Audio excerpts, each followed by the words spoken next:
Good morning, Sasika. Welcome back to my YouTube channel. I hope you all guys are doing well. So भाई ये home buying series का addition 2 या कह लो part 2 episode 2 जो आपको कहना है कह लो। इसमें मैं बात करने वाला हूँ how to save for a down payment in Canada. भाई टैक्सेस बहुत ही ज़्यादा हैं कनाडा के एंड मैं आपको लाइक अगर to be honest on a serious note अगर एक चीज़ बताऊँ तो when I started my first full-time job on work permit, I used to earn the minimum, ठीक है, like the minimum wage, ठीक है, in my own field, IT का, जिसमें मैं जॉब कर रहा हूँ। अगर हाँ बहुत लोगों को नहीं पता तो I am working in an IT field। You are more than welcome to connect me on LinkedIn, ठीक है, और वहाँ पे हम अपनी प्रोफेशनल जर्नी भी आपके साथ शेयर कर सकते हैं।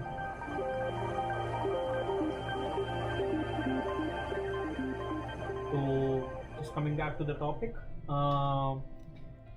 मैंने मिनिमम से स्टार्ट किया and after year I got a raise, ठीक है। अब मेरे को तो खुशी हुई, पहले पहले एक दो पे चेक्स तो मेरे को बड़े अच्छे लग रहे थे।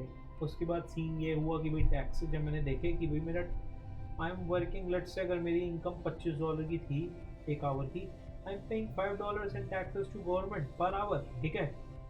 वहाँ डर आप कहोगे इट्स ओके, ठीक है भाई इतना क्यों एक्सजरेट कर रहे हो, but over a period of time it will take you a big chunk of money out of your income या पॉकेट कह लो या जो भी कह लो। तो भाई अब डाउन पेमेंट रेडी करना तो बड़ा मुश्किल था। तो ये कैसे रेडी हुई और क्या चीज़ ने मेरे को हेल्प की, तो यहाँ पे पता है दो अकाउंट्स होते हैं कनाडा में which can save a bulk of taxes for you, ठीक है।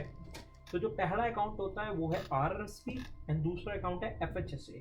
FHSA अभी नया ही अकाउंट लॉन्च हुआ है through Canadian government and with in this year या कह लो ये एंड ऑफ दिस ईयर तक ये बहुत सारे फाइनेंशियल इंस्टीट्यूशंस जो लाइक बैंक्स वगैरह हैं उसमें भी आ जाएगा। बट वेल सिंपल पे तो आ ही गया है।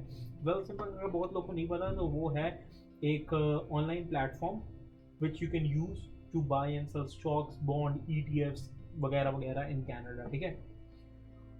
यूएस के स्टॉक्स भी आप उससे बाय कर सकते हो, बट यूएस के लिए क्यू ट्रेड करके क्वेस्ट ट्रेड करके ऐप है, वो डिफरेंट है थोड़ा सा।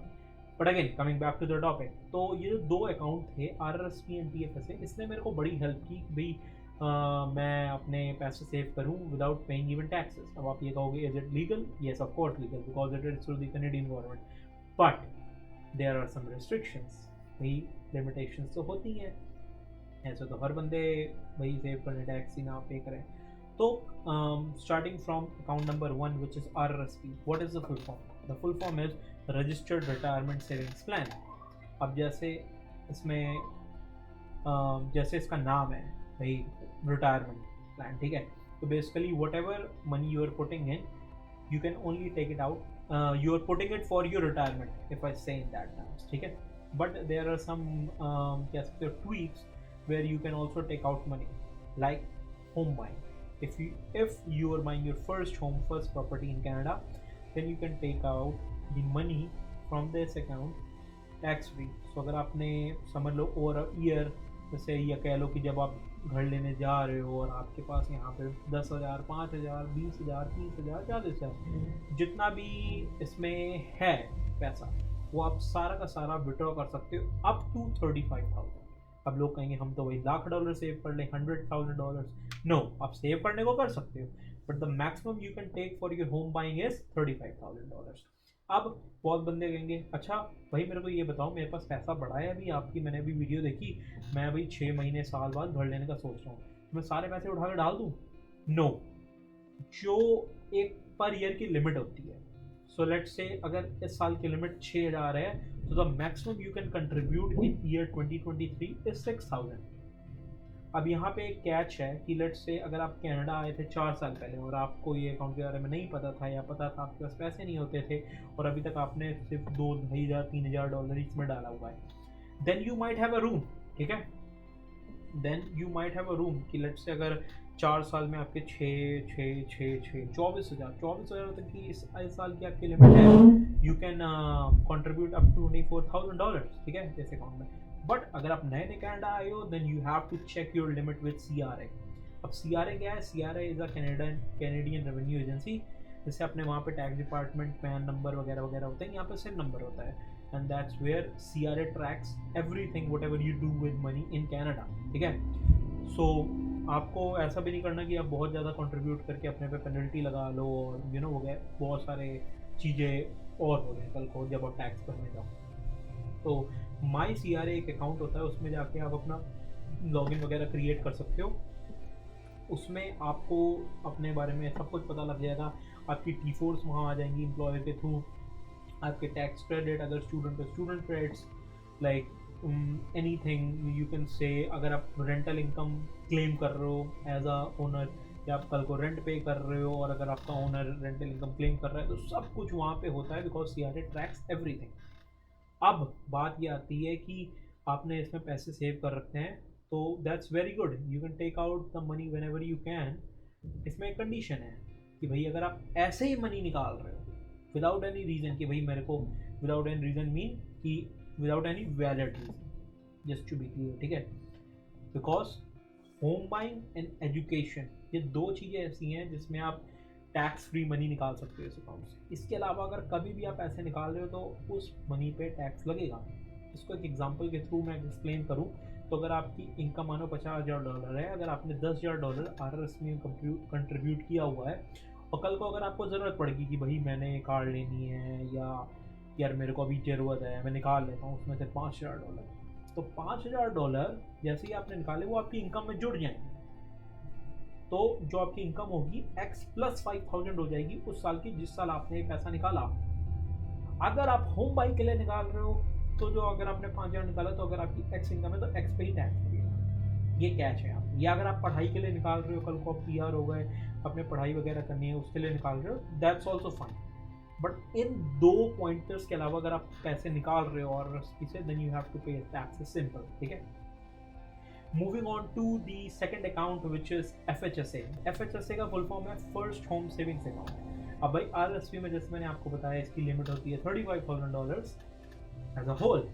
जो FHSA की लिमिट है वो है $40,000 एज अ होल, मतलब maximum you can contribute is $40,000। इसकी भी लिमिट्स है भाई साल की, और इसकी लिमिट्स है $8,000। इसकी फिक्स है भाई, एक साल में आप $8,000 ही कंट्रीब्यूट कर सकते हो।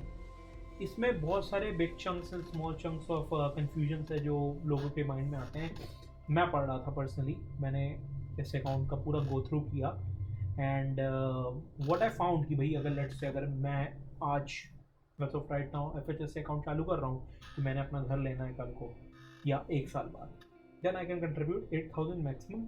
अगर मेरे पास 8,000 नहीं है या मैं 8,000 नहीं कर पा रहा हूँ फॉर सम रीज़न, मैंने सो मान लो इस साल मैंने सिर्फ $2,000 ही कंट्रीब्यूट किए, तो नेक्स्ट ईयर जो मेरी लिमिट हो गई वो 8,000 + 6,000 यहाँ का जो बचा जो मैं रूम नहीं कर पाया ऑक्यूपाई, तो 8 + 6 14,000 तक मैं अगले साल तक कर सकता हूँ। तीसरे साल फिर मैं 8 पे आ जाऊँगा। तो kind of you can match up the limits but you can not cross the, ठीक है, एक साल में। तो ये अब इसमें भी जो मनी जा रहा है वो आप सिर्फ टैक्स फ्री तभी निकाल सकते हो जब आपका फर्स्ट होम इन कनाडा हो। ये आपको गाइस पता होना चाहिए कि चाहे RRSP हो चाहे FHSA हो, अगर फर्स्ट होम आप अपना ले रहे हो then only you can withdraw money tax free. अगर मैं कल को दूसरा घर ले रहा हूँ और मैं चाहूँ कि नहीं यार मैं फ़ायदा उठा लेता हूँ और TFSA आया हुआ है, no doubt I can put money, do whatever I want, save taxes until I want, but मैं अब इसको टैक्स फ्री यूज़ नहीं कर सकता हूँ अगली डाउन पेमेंट के लिए, बिकॉज CRA को पता लग जाएगा कि भाई नीरज ने पहला घर ले लिया था, ये दूसरा घर के लिए निकाल रहा है। No, not at all, you can not play with CRA।